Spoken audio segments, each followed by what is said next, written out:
Hello बेटा, कैसे हैं आप लोग। हम लोगों ने बेटा जी अपना टॉपिक पढ़ना शुरू किया था। टॉपिक का नाम था यहाँ पे प्लांट ग्रोथ एंड डेवलपमेंट। और हमने अपने पहले दो वीडियो में, पहले दो लेक्चर्स में हमने बेटा जी बातें की about the plant growth and about the plant development. हमने लास्ट लेक्चर में बातें की थी आपके साथ में अबाउट द प्लांट डेवलपमेंट, जहां पे आप लोगों ने बातें की कि डेवलपमेंट के अंदर वो सब जो इवेंट होते हैं from germination of seed to its senescence और डेथ, उसकी जो लाइफ साइकिल में पूरे जो इवेंट्स होते हैं उनको हम कलेक्टिवली क्या कहते हैं बेटा जी, यहाँ पे ये उसका डेवलपमेंट होता है। आपने को उस टाइम पे डिफरेंशिएट करता है, रीडिफरेंशिएट करता है, या मैं कहूंगा डी डिफरेंशिएट करता है, फिर रीडिफरेंशिएट करता है, फ्लावरिंग करता है, फ्रूटिंग करता है, सीड फॉर्मेशन करता है, फिर उसकी डेथ हो जाती है।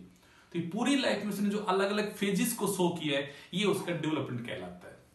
आपने वहां पे एक वर्ड जाना था बेटा जी, प्लास्टिसिटी, कि वो एक different pattern of the growth को, एक डिफरेंट पैटर्न, एक different pathway of the development को भी फॉलो कर सकता है। और ये पाथवे वो कौन सा फॉलो करेगा ये दो चीज पे डिपेंड करता है, वो लाइफ के किस फेज में है या फिर इन्वायरमेंटल फैक्टर। मैंने लास्ट क्लास में आपसे बातें की थी, डेवलपमेंट जो होता है वो दो फैक्टर्स के कंट्रोल में होता है, या तो इंटरनल फैक्टर के कंट्रोल में होगा या फिर एक्सटर्नल फैक्टर के कंट्रोल में होगा।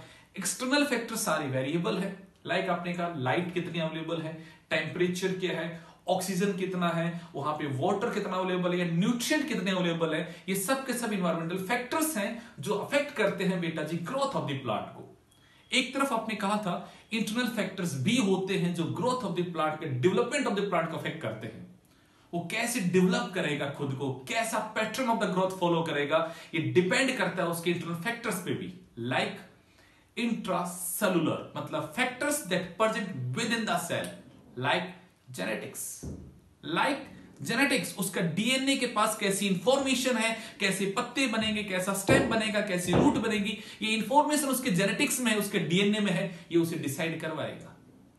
दूसरी बात, जैसे हम एनिमल में कहते हैं कि हॉर्मोन्स रेगुलेट करते हैं functioning of the different gland और ऑर्गन्स, वैसी बातें करते हैं यहां पे कि हमारे यहां पे भी कुछ हॉर्मोन्स हैं, कुछ पीजीआर हैं, प्लांट ग्रोथ रेगुलेटर्स हैं, जो बिटवीन द सेल्स कम्युनिकेट होते हैं और सेल की फंक्शनिंग को रेगुलेट करते हैं, प्लांट के ग्रोथ एंड डेवलपमेंट को रेगुलेट करते हैं। तो चलिएगा अब बिना लेट किए, बिना कुछ देरी किए हम शुरू करते हैं अपना आज का टॉपिक। और आज बच्चे हम क्या पढ़ने वाले हैं, आज का अपना टॉपिक है पीजीआर। आज की क्लास का बेटा जो अपना टॉपिक है पीसी नहीं, पीजीआर्स। पहले पॉइंट करते हैं पीजीआर्स क्या होते हैं। तो आपने कहा पीजीआर का मतलब है प्लांट ग्रोथ रेगुलेटर। ना पॉइंट आया हमारे दिमाग में, प्लांट ग्रोथ रेगुलेटर क्या है, व्हाट आर दीज रेगुलेटर। तो मैं कहूंगा पहले हम इनकी थोड़ा स्ट्रक्चर्स वगैरह की बात करते हैं। तो मैंने कहा दीज आर सिंपल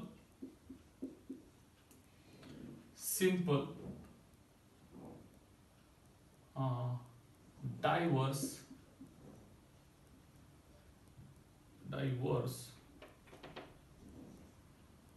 या मैं कहूं these are the simple chemical that affect or regulate the growth and development pattern of the plant. These are the simple chemicals हैं जो प्लांट के ग्रोथ और डेवलपमेंट के पैटर्न को रेगुलेट करते हैं। अब पॉइंट करते हैं, they are synthesized at a particular region of the plant, and so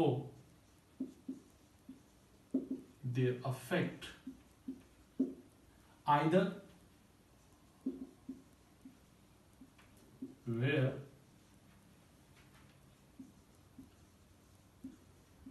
they get synthesized or away from site where they get synthesized। समझिएगा बात को। ये केमिकल हैं जो प्लांट की ग्रोथ को रेगुलेट करते हैं। अब ये किसी स्पेसिफिक रीजन में बनते हैं, जैसे मैं कहूंगा वो टिप पे बने या फिर वो आपके ग्रोइंग रीजन में बने, वो कहां बनते हैं, उनकी बनने की जगह फिक्स है।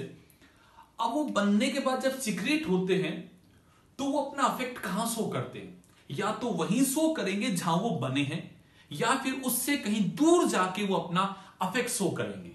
तो उनकी साइट ऑफ एक्शन वेरी करती है, may be at the place where they get synthesise और away from the site where they get synthesise. Okay, हो गई बातें। अब अगला पॉइंट क्या आता है, ये केमिकल्स का डाइवर्स केमिकल्स है। मतलब मैं ये नहीं कहूंगा कि उनके एक सिंपल एक टाइप का केमिकल, मैं कहूंगा these have the diverse chemical composition. ये जो केमिकल्स है they have the different diverse chemical position. तो मैं कहूंगा बेटा जी दे आर ऑफ डाइवर्स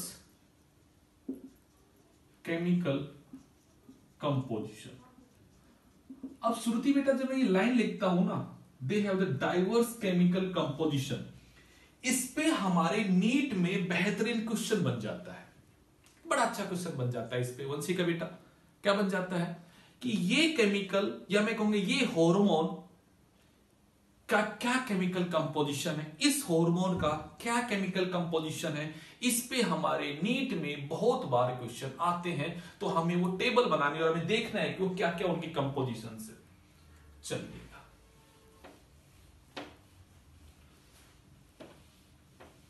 और छोटी छोटी बातें करें इनके साथ में।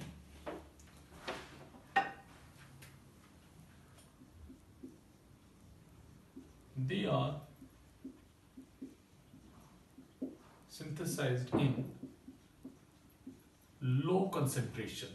कैसे हैं आपके लो कंसेंट्रेशन में सिंथेसाइज होते हैं। They are known as फाइटोहॉर्मोन। जैसे हम कहते हैं ना एनिमल में हार्मोन है, वैसे हम कहते हैं ये प्लांट के हार्मोन को हम बोलते हैं फाइटोहॉर्मोन्स और प्लांट हार्मोन। आपने 10th क्लास में पढ़ा होगा बेसिकली 5 अलग अलग तरह के हार्मोन्स होते हैं। हम उन हार्मोन्स के यहाँ पे केमिकल कंपोजिशंस की बात करेंगे, कौन कौन किस किस चीज का बना होता है। देखिएगा, हम यहां लिखते हैं हार्मोन का नाम, पहला ऑक्सिन, ये बना होता है बेटा जी इंडोल का। इंडोल एक साइक्लिक स्ट्रक्चर है, आपने केमिस्ट्री में पढ़ा होगा। एक बेंजीन रिंग और उसके साथ में एक पेंटोन की पेंटा रिंग होती है। ये उस एक रिंग का स्ट्रक्चर होता है, कॉम्प्लेक्स स्ट्रक्चर होता है। तो ये इंडोल का बना होता है बेटा जी आपका ऑक्सिन। दूसरा होता है बेटा जी जिबरलिन, ये बना होता है बेटा जी टर्पिन्स का। इफ यू रिमेंबर, आपने जब बायोमोलिक्यूल में पढ़ा था सेकेंडरी मेटाबोलाइट्स, तो वहां पे आपने नाम पढ़ा है बेटा जी terpenes are the secondary metabolites that get synthesised within the plant body. ये उनसे ड्राइव होता है, तो they get derive from the terpenes. अगला आता है बेटा जी cytokinin, and these are the derivative of adenine. Yes, सही नाम समझ रहे हो आप। एडेनिन आपने पढ़ा था नाइट्रोजनस बेस होता है प्यूरिन। नाइट्रोजनस बेस में आपने कहा था प्यूरिन। यस, रिमेंबर, आपने कहा था 2 प्रकार के नाइट्रोजनस बेस होते हैं। एक का आपने नाम बोला था बेटा जी यहाँ पे प्यूरिन होता है, एक का पाइरिमिडिन होता है। तो प्यूरिन में आपने कहा था एडेनिन होता है, ग्वानिन होता है। तो these are the derivative of the adenine. चौथा बेटा जी इथाइलिन, ये एक्चुअली एक गैसियस हार्मोन है। इस पे आपको क्वेश्चन बन जाता है, which of the following is the gaseous hormone, या गैसियस स्टेट में कौन सा हार्मोन है। तो याद रखना ये हार्मोन बेटा जी गैसियस स्टेट में होता है, ये मीथियोनिन अमीनो एसिड से बनता है। किससे बनता है? मीथियोनिन अमीनो एसिड से। बात करेंगे इसके बारे में आगे हम। 5 आता है बेटा जी एब्सिसिक एसिड, शॉर्ट फॉर्म में उसे बोलते हैं हम ABA, एब्सिसिक एसिड। और ये है बेटा जी ड्राइव फ्रॉम कैरोटिनॉइड्स। जो कैरोटिनॉइड्स के डेरिवेटिव है ना, ये उनसे ड्राइव होता है। अभी आपने पढ़ा है कैरोटिनॉइड्स में 2 बात होती है, कैरोटीन और जेंथोफिल। यस, ये उनके डेरिवेटिव से बनता है। तो आपको इनकी थोड़ी सी बातें याद रखिए।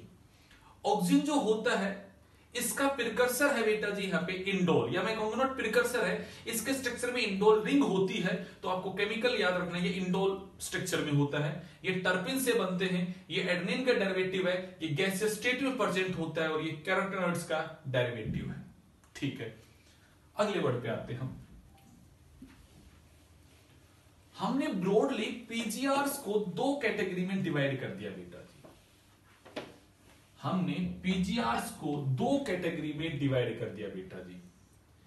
एक कैटेगरी का नाम होता है growth promoter PGR, growth promoter PGRs. दूसरा हमने बोला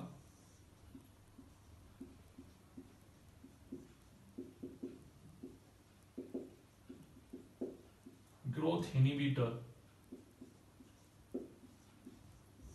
पीजीआर्स। 2 तरह के आपके पीजीआर्स होते हैं। पहले की बात करते हैं।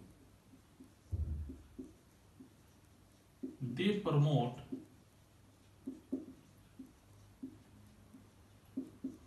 Growth activity like cell division,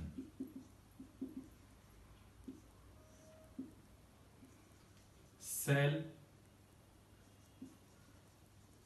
elongation.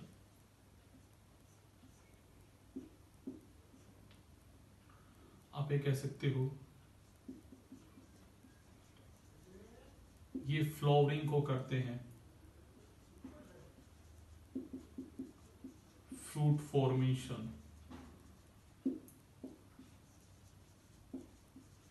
Seed formation. ये इस प्रकार की जो एक्टिविटीज हैं, जो ग्रोथ को प्रमोट करने वाली एक्टिविटीज है। सोचिएगा एक प्लांट में अगर ग्रोथ होती है उस टाइम पे सेल डिवीजन अगर रैपिडली होता है, तो डेफिनेटली आप कह सकते हो कि सर अगर उसमें सेल डिवीजन बड़ा रफ्तार से हो रहा है तो पक्का उसमें क्या होगा, नंबर ऑफ सेल्स बहुत ज्यादा बनेंगे, तो उसकी प्लांट की ग्रोथ होगी। आप ये कह सकते हो सर सेल्स का यहाँ पे इलोंगेशन हो रहा है, मतलब वो सेल्स अपने आप के मिनरल्स को एब्जॉर्ब कर रही है, न्यूट्रिएंट को एब्जॉर्ब कर रही है, और सेल अपने आप को इनलार्ज कर रही है, इनलॉन्ग कर रही है साइज में। सर फ्लोरिंग आती है, और फ्लोरिंग एक सेक्सुअल मेथड है उसका। फ्लोरिंग करेगा तो वो सेक्सुअल रिप्रोडक्शन करेगा, न्यूअन्स को लेके आएगा, अपने नंबर को बढ़ाएगा। आपने कहा सर फ्रूट फॉर्मेशन, यानी कि आफ्टर द फर्टिलाइजेशन जो ओवरी है वो राइपन होकर फ्रूट बनेगा, फ्रूट बनेगा तो डिस्पर्सल ऑफ द सीड बढ़ेगा। तो ऐसी कुछ बात होगी। आपने कहा सीड फॉर्मेशन, सीड अगर बनता है मतलब नई जर्मेशन आती है, और नई जर्मेशन आती है मतलब उसका नंबर बढ़ने का चांस है। तो वो ऐसी जो ग्रोथ प्रमोटिंग एक्टिविटीज है ये इनको प्रमोट करते हैं। They promote growth activities like मैंने बताया आपको। अब पॉइंट आएगा आपके दिमाग में बच्चा कि सर वो कौन कौन से हार्मोन्स हैं, या अभी आपने 5 जो नाम लिखे उनमें कौन है जो ऐसा काम करता है। तो मैं कहूंगा बच्चा वो करता है पहला ऑक्सिन,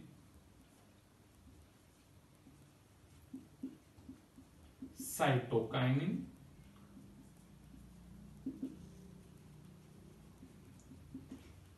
and gibberellin.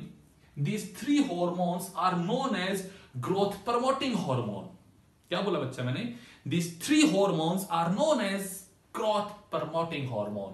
ये ग्रोथ को प्रमोट करते हैं, ये इस प्रकार की एक्टिविटी करवा के प्लांट में ग्रोथ को इंड्यूस करते हैं। तो they regulate the growth like activities. ठीक है, आपने कहा सर ग्रोथ इनहिबिटर मतलब क्या है इस बात का। तो मैं कहूंगा they protect, yeah, they respond in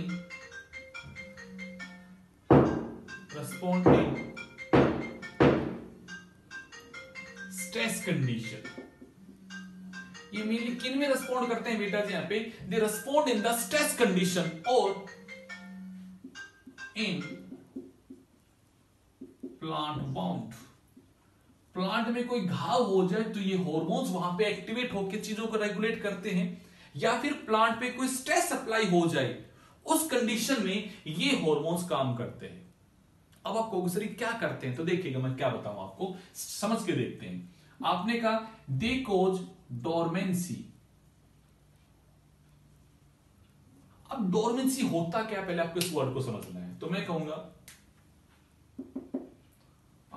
क्या कहें हम डोरमेंसी? आप ये कहते हो ना कि डोरमेंट स्टेज में चला गया, इसका क्या मतलब है कि टेम्परेरी वो नॉन डिवाइडिंग फेज में चला गया। क्या बोला मैंने यहां पे कि ये वो ग्रोथ का पीरियड है जहां पे टेम्परेरी चीज क्या हो गई, यहां पे आपकी स्टॉप हो गई है।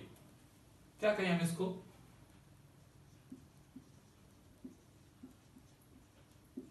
When growth and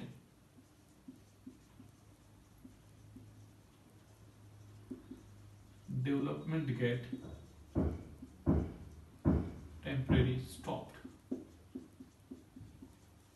temporary stop हो गया। सोचो क्या बात मैं कर रहा हूं आपसे। आपने कहा सर सीड जो है वो डोरमेंट है। अब सीड के अंदर एम्ब्रियो बैठा है, सीड अपने आप को ग्रो करना चाहता है, एक नया प्लांट आना चाहता है, बट कंडीशन अनफेवरेबल है। मतलब ये कंडीशन उसे फेवर नहीं कर रही है। तो इस टाइम पे क्या होगा, क्या होना चाहिए? वो सीड कभी ग्रो ही नहीं करेगा। वो तब तक ग्रो नहीं करेगा जब तक कि कंडीशन कैसी ना हो जाए, फेवरेबल ना हो जाए। जब तक कि कंडीशन क्या ना हो जाए, फेवरेबल ना हो जाए, मैं कहूंगा तब तक वो नॉन डिवाइडिंग फेज में रहेगा। वो जो टेम्परेरी स्टॉप हो गई ग्रोथ और डेवलपमेंट, उस फेज को मैंने कहा कि वो क्या है यहां पे, डोरमेंसी के फेज में। इस डोरमेंसी को मेंटेन करने का काम ये कर रहा है, क्योंकि बाहर स्ट्रेस है, बाहर टेम्परेचर फेवरेबल नहीं है, बाहर वाटर नहीं है, जो भी बाहर के हालात है वो आपके फेवरेबल नहीं है, इन्वायरमेंट आपकी ग्रोथ को फेवर करने वाला नहीं है। तो आप क्या चाहोगे उस टाइम पे? शांति से चाहोगे कि निकल जाए वो टाइम कैसे। तो उस टाइम पे वो कोई एक्टिविटी नहीं कर रहा है, वो अपने आप को ग्रो नहीं कर रहा, अपने आप को डेवलपमेंट कर रहा है। तो उस फेज में वो कहां है बेटा? अपने यहां पे डोरमेंसी में है। अगला आपने कहा एब्सेशन। क्या कहा आपने? एब्सेशन। आप देखते होंगे पतझड़ की जब ऋतु आती है तो सारे पत्ते टूट के गिरने लग जाते हैं, या जब एक फ्रूट पक जाता है तो टूट के गिर जाता है। मैं कहूंगा यहां पे बेटा जी falling off mature fruit and leaves. आप इस तरह समझ के देखो, प्लांट के पास वाटर का स्ट्रेस है, मतलब प्लांट को पानी नहीं मिल रहा फिलहाल। प्रिया, प्लांट को पानी नहीं मिल रहा। अब इस केस में अगर उसके पत्ते हैं तो पत्तों से रेट ऑफ ट्रांसपिरेशन ज्यादा होगा, तो भैया जो उसे पहले ही पानी नहीं मिल रहा, उस केस में पत्तों से पानी उड़ने लग रहा है, वो प्लांट क्या सर्वाइव कर पाएगा? मैंने क्या बोला, दोबारा सुनो बात को। प्लांट के अंदर ड्रॉट कंडीशन आ गई है, मतलब प्लांट को प्रॉपर अमाउंट में वाटर नहीं मिल रहा है। इन दैट कंडीशन में अगर उसके लीफ से रेट ऑफ द ट्रांसपिरेशन ज्यादा हो रहा है, वाटर स्ट्रेस लग गया, तो ये क्या चाहेंगे? उसके पत्तों को गिरा दे, और पत्तों को अगर गिरा देंगे तो surface area for the transpiration क्या हो जाएगा? रिड्यूस हो जाएगा। तो इन्होंने बचाया, किससे? स्ट्रेस से बचाया। तो ये उस टाइम पे ग्रोथ को क्या कर रहे हैं? इनहिबिट कर रहे हैं। तो ये मेनली क्या कोज करते हैं? Either they maintain the dormancy और दे कोज द एब्सेशन। ये दो काम करते हैं ये हार्मोन। अब दिमाग में पॉइंट आएगा, सर इस कैटेगरी में आता कौन है? तो मैं कहूंगा इस कैटेगरी में आता है बेटा जी, एग्जांपल आपका ABA।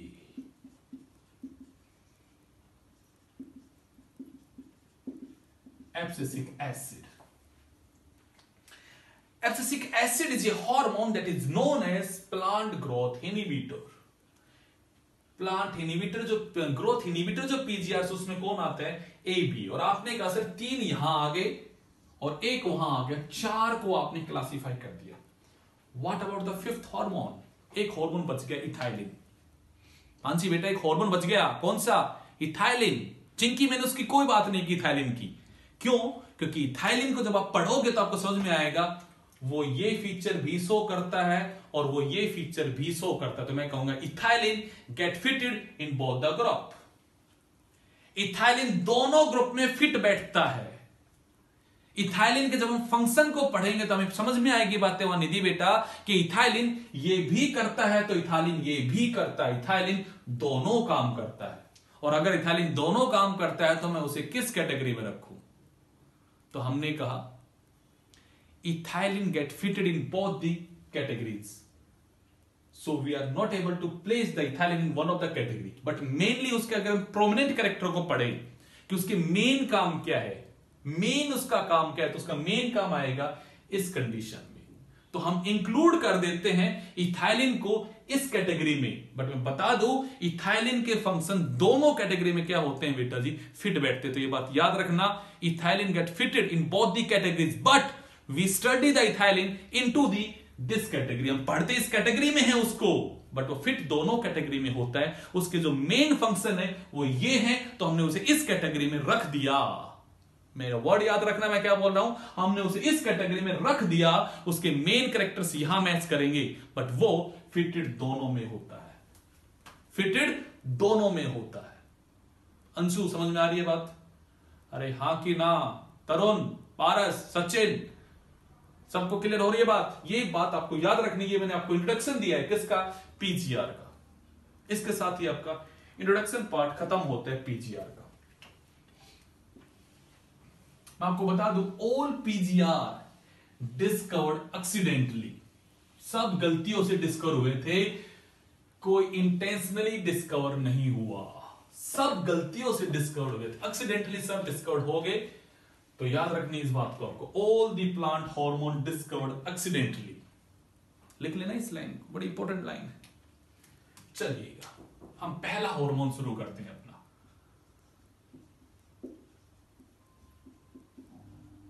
Oxygen.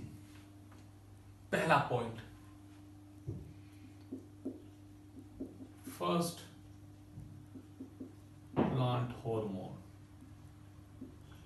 That is discovered.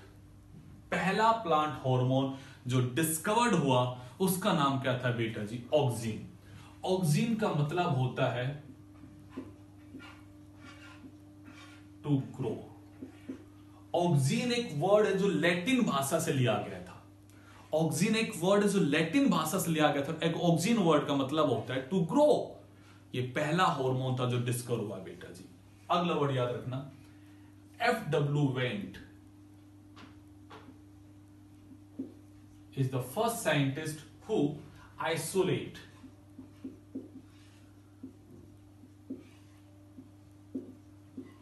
oxygen from the coleoptile of the oat seedling। अब क्लास में जब होते हैं ना, आज हम ऑनलाइन पढ़ रहे हैं, अगर हम क्लास में होते तो मैं आपसे जानना चाहता क्या ये वर्ड आपको याद है? कोलेप्टाइल। मैं चाहता हूं आप खुद इस चीज को एक बार अपने पिछले नोट्स को पलट के देखिएगा। जब मैंने आपको मॉर्फोलॉजी पढ़ाया, उस मॉर्फोलॉजी में जब बेटा जी मैंने आपको सीड फॉर्मेशन पढ़ाया और जब मैंने आपको मोनोकॉट का सीड पढ़ाया था, कौन सा सीड बेटा जी? मोनोकॉट का सीड पढ़ाया था। उस टाइम मैंने एक बात कही थी, coleoptile is a green colour protective covering present over the plumule. Plumule और सूट एपेक्स के बाहर जो ग्रीन कलर की प्रोटेक्टिव कवरिंग होती है उसे हम क्या बोलते हैं? कोलेप्टाइल। तो मैं कुछ ऐसी बात कह रहा हूं कि ये कोई आपका ओट प्लांट का सीडलिंग है और ये उसका टिप है। तो आपने कहा सर ये क्या है? सूट एपेक्स है। तरुण ये क्या है? उसका सूट एपेक्स है, जहां से पत्ते निकलने वाले हैं। तो इस सूट एपेक्स की टिप के ऊपर ऐसे ग्रीन कलर की बाहर प्रोटेक्टिव कवरिंग होती है, green protective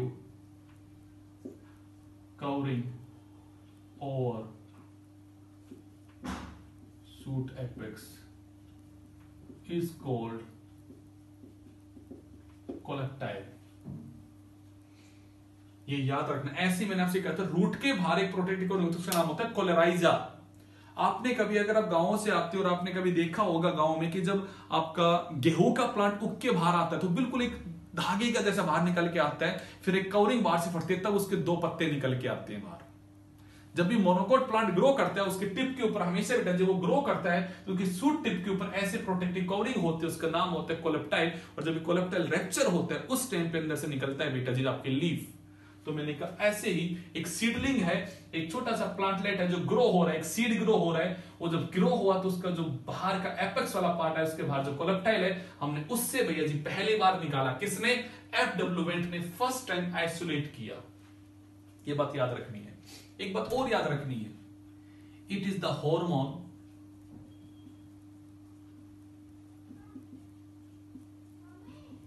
isolated first from human urine. Human के यूरिन से भी इसे निकाला गया था। यह बड़ा जबरदस्त सा है, आपको जो याद रखना है कि इसे ह्यूमन के यूरिन से भी निकाला गया था। निकालने वाले साइंटिस्ट का नाम था बेटा जी कोगल एंड स्मिथ। साइंटिस्ट का नाम याद रखना, कोगल एंड स्मिथ ने इस हार्मोन को आइसोलेट किया था फ्रॉम द ह्यूमन यूरिन। और मैं आपको बताऊं थोड़ी सी और अच्छी बात, तो ह्यूमन यूरिन से उसने 3 केमिकल निकाले जिनका उसने नाम रखा बेटा जी ऑक्सिन ए, ऑक्सिन बी और नाम रखा बेटा जी हिट्रोऑक्सिन। हिट्रोऑक्सिन मतलब पॉइंट क्या याद रखना है आपको कि भाई थोड़ा इंट्रोडक्शन पार्ट मैं आपको दे रहा हूं, फिर डिस्कवरी के बारे में बताऊंगा। ऑक्सिन वो पहला प्लांट हार्मोन है जो डिस्कवर हुआ। ऑक्सिन वर्ड का मतलब होता है टू ग्रो। इसको पहली बार आइसोलेट, मैंने डिस्कवरी की बात नहीं की, मैंने आइसोलेट वर्ड की बात बोली। पहली बार इसे आइसोलेट करने वाला कौन था बेटा जी यहाँ पे? F W Went. कहां से उसने आइसोलेट किया? उसने coleoptile of the oat seedling से उसे आइसोलेट किया। कॉग एंड स्मिथ ने इसे आइसोलेट किया था, सेपरेट किया था फ्रॉम द ह्यूमन यूरिन। और ह्यूमन यूरिन से एक नहीं 3 केमिकल निकाले गए थे जिनका नाम रखा गया था बेटा जी यहाँ पे auxin A, auxin B and heteroauxin. ये सब बातें आपको इसके हिस्ट्री बैकग्राउंड में याद रखनी है। आपको इसके यहाँ पे थोड़ा सा इस पे क्वेश्चन बन जाता है जो आपको बातें याद रखनी है कि ऐसी ऐसी बातें होती हैं। थोड़ी और अच्छी बात करें हम यहाँ पे, हिट्रो जो ऑक्सिन है it is identical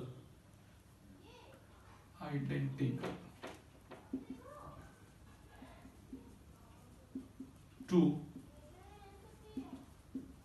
plant auxin indole acetic acid. बात करेंगे इसके बारे में कि प्लांट में एक ऑक्सिन होता है उसका नाम है इंडोल एसिटिक एसिड। ये बिल्कुल उसका आइडेंटिकल होता है बेटा जी।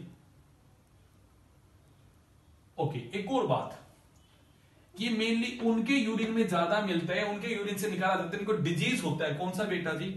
पेलेग्रा। पेलेग्रा डिजीज कि जिस इंसान को अगर ये डिजीज हो रहा हो पेलेग्रा तो उनके यूरिन से निकलता है। पेलेग्रा जो डिजीज होता है ये होता है ड्यू टू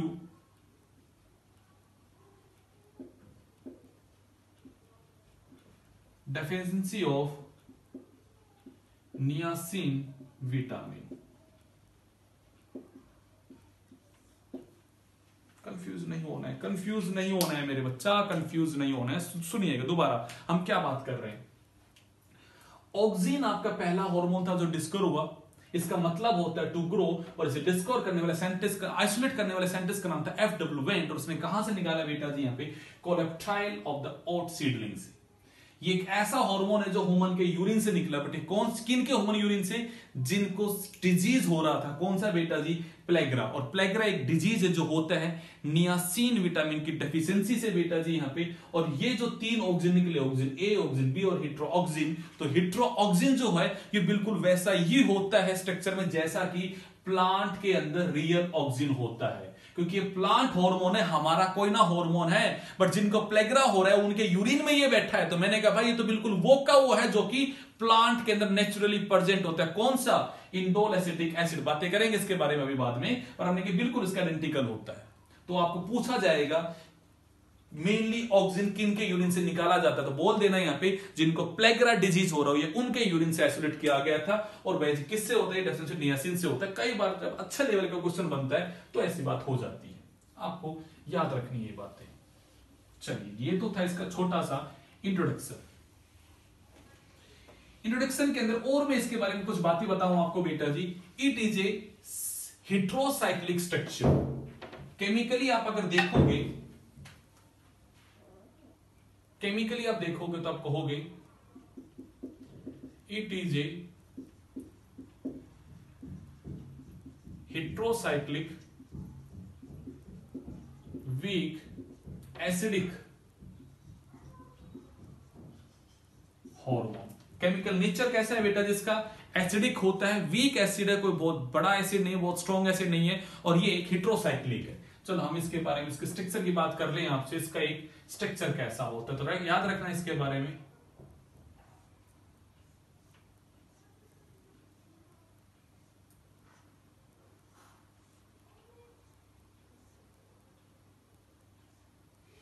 इसको हम बोलते हैं इंडोल, और इसके स्ट्रक्चर को जैसा हमने कहा ये हेट्रोसाइक्लिक स्ट्रक्चर, एक बेंजीन होते हैं, एक पेंटन कैसे रिंग बनी होती है बेटा जी, इसको हम बोलते हैं इंडोल। केमिस्ट्री की बातें आप लोग शायद समझ गए, आप लोगों ने ऑर्गेनिक केमिस्ट्री पढ़ लिए, तो ये इंडोल रिंग होती है इसके स्ट्रक्चर के अंदर, तो एक हेट्रोसाइक्लिक स्ट्रक्चर में होता है ये आपका यहाँ पे, और ये एक वीक एसिड का केमिकल नेचर होता है। चलिए अब शुरू करते हैं अपनी अगली बातें जो कि अपने काम की थी। तो सिर्फ इसका इंट्रोडक्शन पार्ट था, निधि बेटा ये सिर्फ इसका इंट्रोडक्शन पार्ट। अब बातें करते हैं अबाउट द डिस्कवरी। सबसे पहला साइंटिस्ट इसको जो आया डिस्कवर करने वाला वो था बेटा जी डार्विन एंड डार्विन। आप कहोगे सर दो डार्विन, तो यस, ये था चार्ल्स डार्विन और ये था उसका बेटा, यस सही सुना आपने, ये था उसका बेटा फ्रांसिस डार्विन। बाप बेटे ने डिस्कवर किया था। क्या डिस्कवर उन्होंने देखा, उन्होंने डिस्कवर किया था observe canary grass coleoptile bending toward light. देखिएगा जरा, ये कोलेप्टाइल है किसका बेटा जी, कैरेनरी ग्रास का। यहां उन्होंने क्या किया, यूनिलैटरल इसको इमिनेट किया, यूनिलैटरल उसको लाइट दी, एक साइड से लाइट दी बेटा जी, एंड दे ऑब्जर्व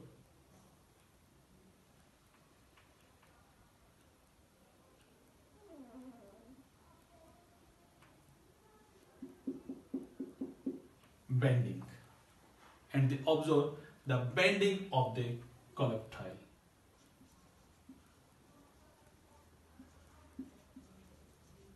आप कह रहे हो ये उसका क्या है, कोलेक्टाइल है, और ये क्या हो गया उसकी बेंडिंग टुवर्ड लाइट। तो इनके दिमाग में घंटी बजी, उन्होंने कहा भाई कुछ तो ऐसा है, कुछ तो ऐसा है जो भैया जी यहाँ पे ऐसा है जो इसे रिसीव कर रहा है। तो उन्होंने कहा भैया जी कुछ तो ऐसा है जो भैया जी यहाँ इसके टिप में जो इसको ऐसा बेंड करवा रहा है। उन्होंने इसी एक्सपेरिमेंट को फिर किया, इसके अलग अलग पार्ट बता रहा हूं आपको यहाँ पे। फिर क्या किया उन्होंने, इसके टिप के पार्ट को, या मैं ऐसा बना के कहूं,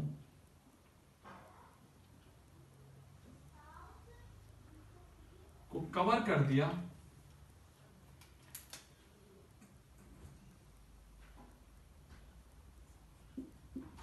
टीन फॉयल से। आपने कहा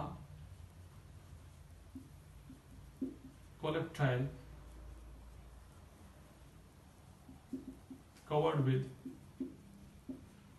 टीन फॉयल, और अब इसको भैया जी उन्होंने लाइट दी। दीदी बेटा फिर बार उन्होंने क्या दी, लाइट दी। उन्होंने क्या देखा बेटा जी, नो बेंडिंग, कोई बेंडिंग नहीं होती है। सुनना जरा डिस्कवरी की कैसी बात चल रही है। सबसे पहले काम करने वाले साइंटिस्ट का नाम था डार्विन एंड डार्विन, दोनों बाप बेटे थे। उन्होंने क्या देखा कि जब कैरनरी गिलास के कोलेप्ट्राइल को हम यूनिलैटरल लाइट पास करें, यूनिलैटरल लाइट जब हम पास करते हैं तो उसका कोलेप्ट्राइल बैंड हो जाता है टुवर्ड द लाइट, लाइट के साइड में बैंड हो जाता है।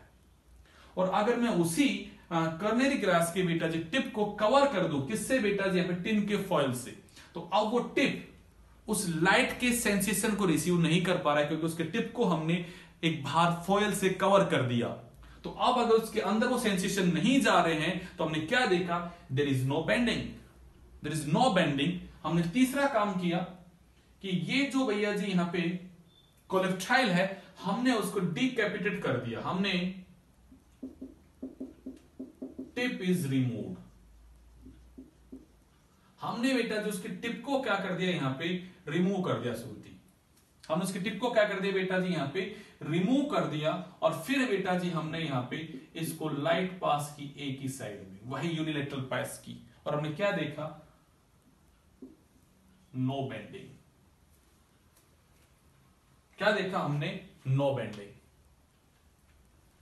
3 स्टेप करवा दिए मैंने, तीनों स्टेप को समझते रहना। यहां पे क्या क्या स्टेप के, पहला स्टेप पे हमने क्या किया, हमने इसके कोलेप्ट्राइल वाला जो पार्ट था उसके टिप को हमने लाइट पास की, and we observe there is a bending of the tip toward the light. हमने उसके टिप के पार्ट को बेटा जी कवर कर दिया, किससे, आपके टिन फॉइल से, और हमने क्या देखा कि वहां पे उसके बाद में कोई बेंडिंग नहीं होती है। तीसरा काम क्या हुआ कि हमने उसके टिप को क्या कर दिया, रिमूव कर दिया, टिप को हमने रिमूव कर दिया, और हमने क्या देखा, there is no bending at all, there is no bending at all. अब एक और अच्छा काम हुआ, चौथा काम समझना, उसने सारा ही रहस्य खोल दिया।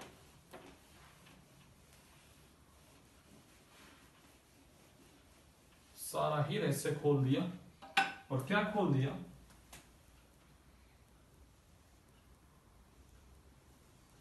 हमने इस प्लांट के टिप को क्या रिमूव,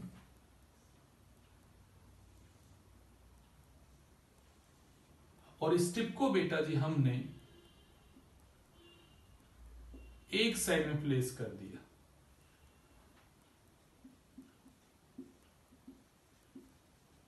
नो लाइट, और हमने डार्क में रखा इस प्लांट को। हमने क्या देखा,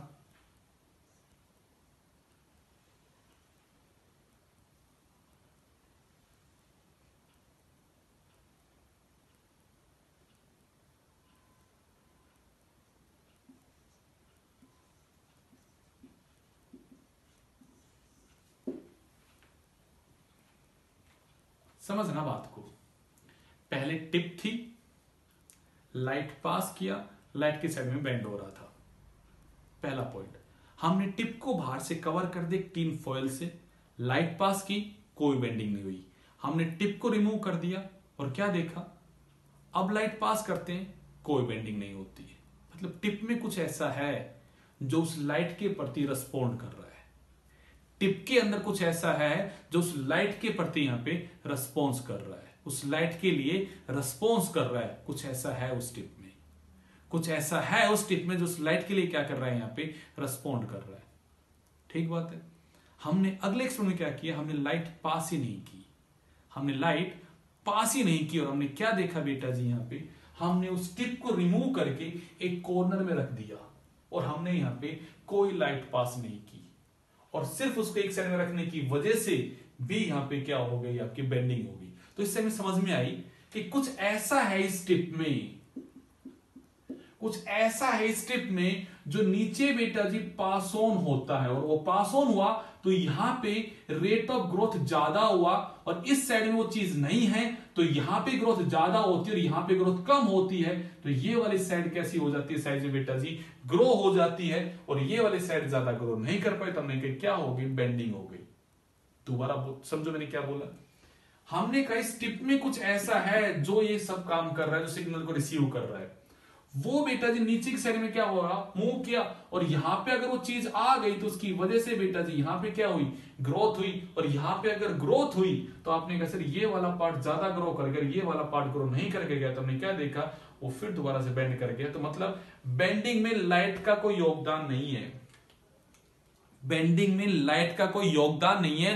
वो टिप पे कुछ ऐसी चीज है जो इस बेंडिंग के पैटर्न को कंट्रोल करता है। ये जो कर्वेचर होता है, ये जो ट्रॉपिक मूवमेंट होता है, ये जो बेंडिंग टुवर्ड द लाइट हो रही है, ये वो लाइट की वजह से नहीं हो रही है, उस टिप में कुछ ऐसा है जो ये सब काम करवा रहा है।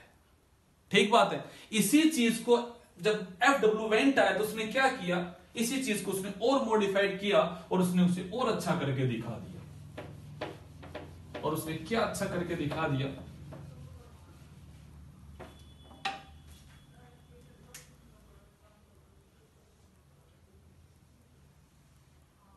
उसने स्टिप को रिमूव किया और यहां ले ली बेटा जिसने जेलेटिन जेल, जेलेटिन जेल के बॉक्स बनाए बेटा तरुण, और उस जेलेटिन बॉक्स में उसने रख दिया उस टिप को। तो सोचिएगा जो भी इस टिप के अंदर होगा बेटा जी, वो मूव ऑन करके कहां आ गया, इस जेलेटिन जेल में आ गया। उसने यहां पे जो जेल है बेटा जी, इसको यहां से किया आइसोलेट, और उसने अगले प्लांट में क्या किया, उसने इसका जो रिमूव पार्ट था उसके ऊपर बेटा जी उसने वो जेल रख दी एक साइड में, और वो क्या देखता है, लाइट पास नहीं कर रहा बट फिर भी वो वाला पार्ट बेटा जी ज्यादा ग्रो कर कर ये वाला पार्ट कम ग्रो किया, और हमें दिखाई दी कि यहां पे बेटा जी आपकी जेल की रखने की वजह से भी क्या हो गई, बेंडिंग हो गई। पकड़ में आई मैंने क्या बात समझाई? श्रुति सीक्वेंस बनाओ जल्दी से, एक बार सीक्वेंस बनाओ बेटा जी। पहले टिप थी, लाइट पास की, बेंडिंग हो जाती है। टिप को मैंने कवर कर दिया एक टिन के फॉइल से, लाइट पास कर रहा हूं एक साइड से, कोई बेंडिंग नहीं हो रही है। तो हमें समझ में आ रहा है कुछ टिप में है जो सिग्नल को रिसीव कर रहा है, और अब लाइट नहीं पड़ी तो सिग्नल रिसीव नहीं हुआ। ठीक बात है। हमने टिप को रिमूव कर दिया और फिर लाइट पास की तो भी बेंडिंग नहीं, तो हमें समझ में आ गया टिप में कुछ ऐसा है जो भैया जी लाइट के प्रति रिस्पॉन्स शो कर रहा है। हमने उस टिप को ही काटा और हमने उस प्लांट के एक साइड में उसे रख दिया, और हमने क्या देखा, हम लाइट पास नहीं कर रहे हैं फिर भी वो बेंड कर जाता है। तो ये बेंडिंग वो करवा रहा है जो इस टिप के अंदर कुछ है, जो नीचे आके ग्रोथ के पैटर्न को एक्टिवेट करके उसकी ग्रोथ करवा रहा है। हमने क्या किया, उस टिप को हटाया और बेटा जी एक जेल पे रखा, और कुछ टाइम बाद हमने क्या देखा, जेल के अंदर जो केमिकल होगा नीचे भैया जी मूव ऑन करके आ गया, और जो नीचे मूव ऑन करके आ गया तो हमने उस जेल को भैया जी उठा के रख दिया उसके टिप पे, और हमने देखा उस जेल के केमिकल जो आया था उसने भी वही काम किया जो काम वो टिप कर रही थी, तो भैया जी वो बेंडिंग कर जाता है even in the absence of the light, even in the absence of the light ये बेंडिंग हो जाती है। ऐसा काम करवाया गया भैया जी दुनिया की तरफ से पहली बार पता लगा कि उस टिप में कोई ऐसी चीज है जो ग्रोथ को कॉज कर रही है, उस टिप में कुछ ऐसी चीज है जो ग्रोथ को कॉज कर रही है। और दुनिया में भैया जी डिस्कवरी होगी पहले हार्मोन की, और उस हार्मोन का नाम रखा गया बेटा जी ऑक्सिन। इस तरह से इसका इतिहास बना था बेटा जी। आई होप आपको ये सब बातें समझ में आ गई होंगी। तो चलिए अब अगले टॉपिक पे आते हैं कि हम इसके बारे में कुछ कैसी कैसी प्रॉपर्टीज लिखे इसके बारे में, तो जरा समझिएगा बेटा जी। सबसे पहला पॉइंट, इसकी साइट ऑफ सिंथेसिस क्या होती है।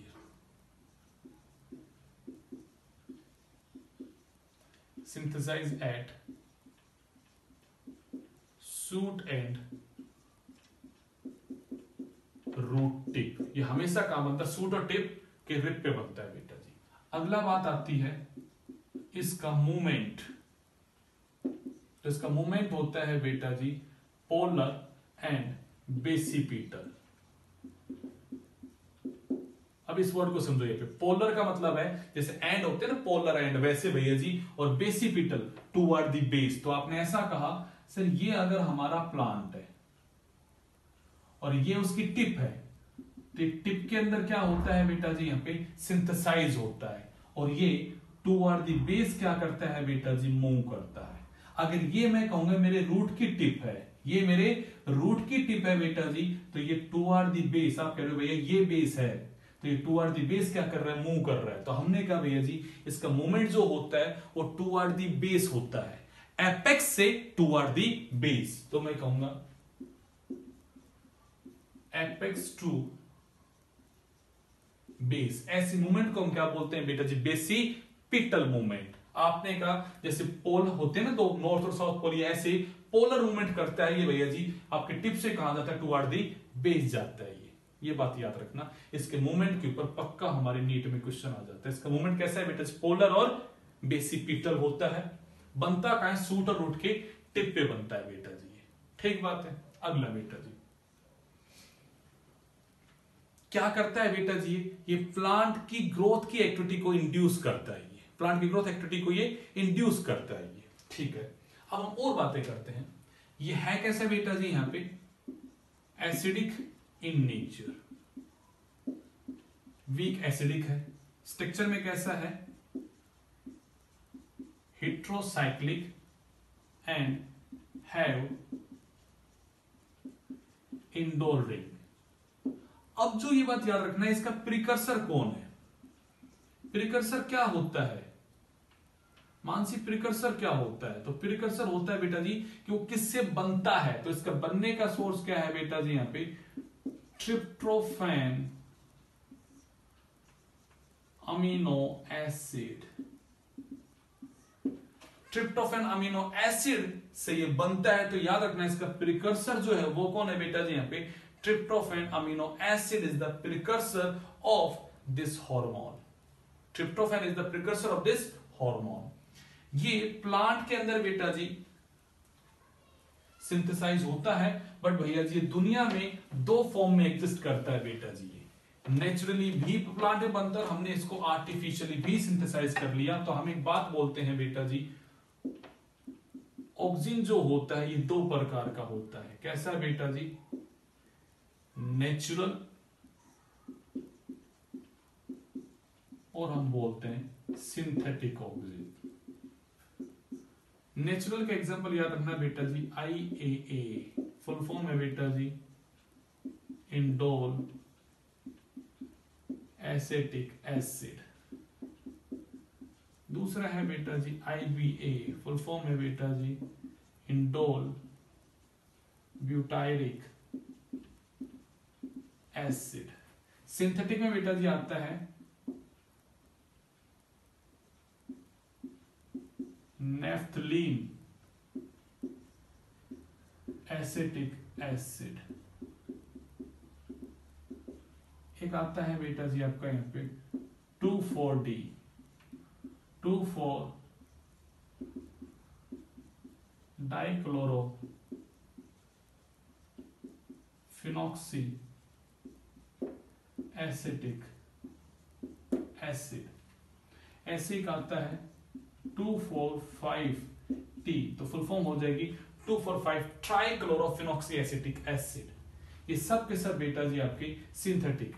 यहां पे क्वेश्चन याद रखना बेटा जी बड़ा जबरदस्त है। IBA दोनों तरह का होता है, नेचुरल भी होता है और सिंथेटिक भी होता है। इस पे भैया जी हमारे नीट में क्वेश्चन आ जाता है, which among the following is a synthetic as well as natural existing hormone. तो कौन सा है बेटा जी? IBA दोनों फॉर्म में एग्जिस्ट करता है, नेचुरली भी है और हमने इसको सिंथेसाइज भी कर रखा है। IAA खाली कैसा है बेटा जी आपका? नेचुरल होता है। हमारे एनसीईआरटी बुक में खाली उसको नेचुरल दिखा रखा है, तो ये भी याद रखना बेटा जी। और नेफ्थलीन एसिटिक एसिड और 2,4-D ये सब कैसे हैं बेटा जी हमारे यहाँ पे सिंथेटिक ऑक्सीजन। चलिएगा, मैं ज्यादा बड़ा नहीं करता हूं आपका वीडियो, मैं अभी थोड़ा सा समराइज करने की कोशिश कर रहा हूं इसे यहाँ पे कि जस्ट एक इंट्रोडक्शन पार्ट है। हम अगली क्लास में अगला जो लेक्चर होगा उसमें हम इसको पूरा करेंगे। मैं ज्यादा आपको नहीं बोर करूंगा। आज आपके 2 वीडियो हो गए हैं, ये तीसरा वीडियो है आज आपके लिए। एंड प्लीज आपके पास पूरा टाइम है देखने के लिए, आप घर पे बैठे हैं, कल PTM है तो आपके पास फिर भी टाइम है। तो हमें ये चैप्टर खत्म करना है इसी वीडियो क्लासेस के अंदर ही अंदर। हमें 2 दिन में इनको खत्म करना है, मतलब मंडे को जब आप स्कूल में आएंगे तो हम इस चैप्टर को खत्म करके आएंगे उस क्लास में। आई होप आप मेरे साथ कोऑपरेट करेंगे, क्योंकि आपके कोऑपरेशन के बिना मैं कुछ नहीं कर सकता। ये सिलेबस पूरा करना है और आपको पूरा करना है। मैं सिर्फ पढ़ा सकता हूं, पढ़ना आपको है बेटा। आप और हम मिलके अगर काम करेंगे तो भैया जी काम चलेगा। अगर आप नहीं पढ़ोगे तो मेरा पढ़ाना किसी काम का नहीं है बेटा जी। सो प्लीज कोऑपरेट करो और हो सके इसको इतना भैया जी से कवर करके आना, बिकॉज मुझे कोई एक्सक्यूज नहीं चाहिए। मैं मेरा काम कर रहा हूं, आप अपना काम कीजिएगा, दोनों मिलके काम करेंगे तो ही बात बनेगी। एंड प्लीज अगर आप देख रहे हो वीडियो तो वीडियो देखने के बाद में मुझे नोट सेंड करो। मैं आपको मैसेज नहीं कर रहा हूं, बट मैं देखना चाहता हूं कितने लोगों ने वीडियो देखा है, क्योंकि नोट्स वही भेजेगा जिसने इस वीडियो को देखा होगा। क्योंकि इस वीडियो में कह रहा हूं आपको कि मुझे नोट्स सेंड करो after watching the video and after making the notes, मुझे नोट्स आप सेंड करो। चलिएगा, थैंक यू बच्चा।